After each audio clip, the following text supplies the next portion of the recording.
Hi, welcome back. I'm Terry White, and this is the show that hopes to inspire you to try different things and create for your own self, not for other people, but for the way that you live. The name of my show is Design Your Life. I'm sitting here, and it's not a moss garden per se, because it's naturally made.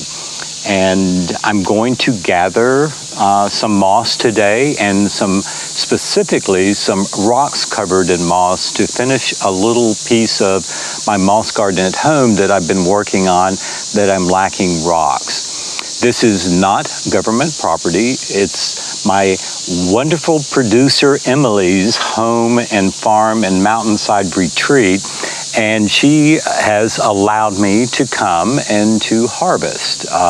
And I can't emphasize enough that get permission to harvest moss. You know, it's a wonderful thing, but it's highly illegal to take it out of a state park, actually.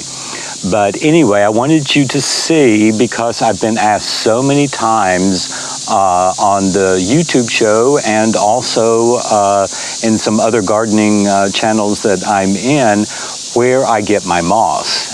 Yes, I propagate much of it. It's fairly easy to propagate. It's a very slow process, though.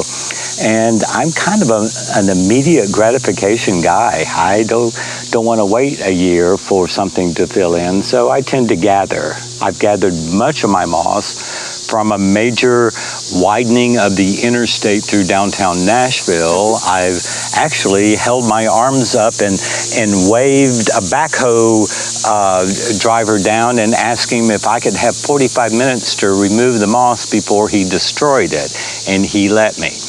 You see, I have my tools. I have these sleds that you get at some big box store, but they're great for gathering moss and for gathering rocks because you can just sort of drag them behind you.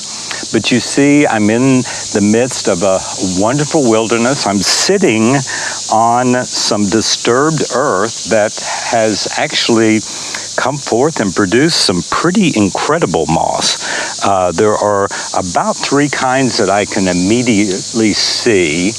And yes, I do have bug spray on. And this is my going out into the wilderness outfit. It's very tight to keep the no-see-ums and the chiggers, the annoying little insects, off of me as much as I can.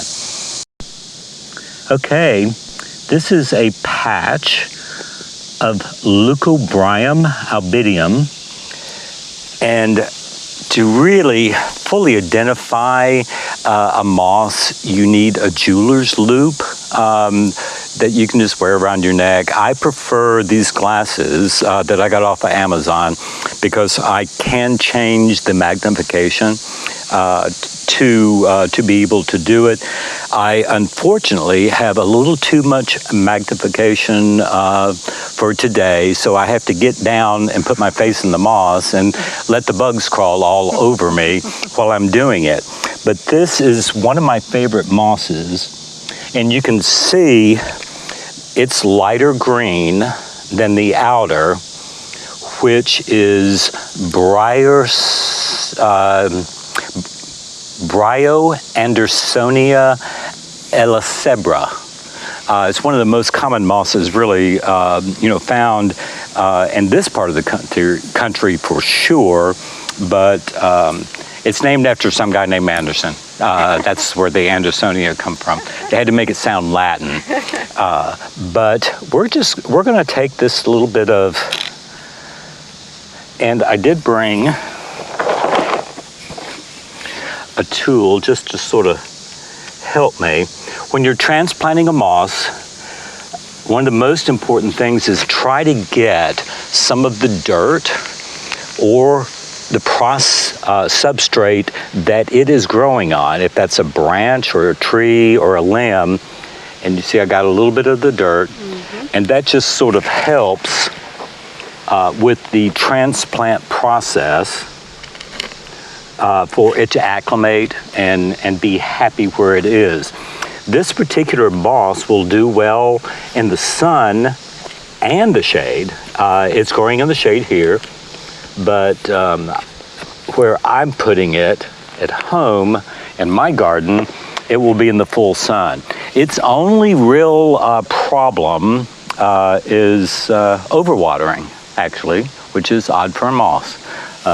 So it's always a good idea, according to Moss and Annie, to put a pretty thick layer of pine needles underneath it, and that keeps the moss itself from actually sitting on the water in case you do overwater. Okay.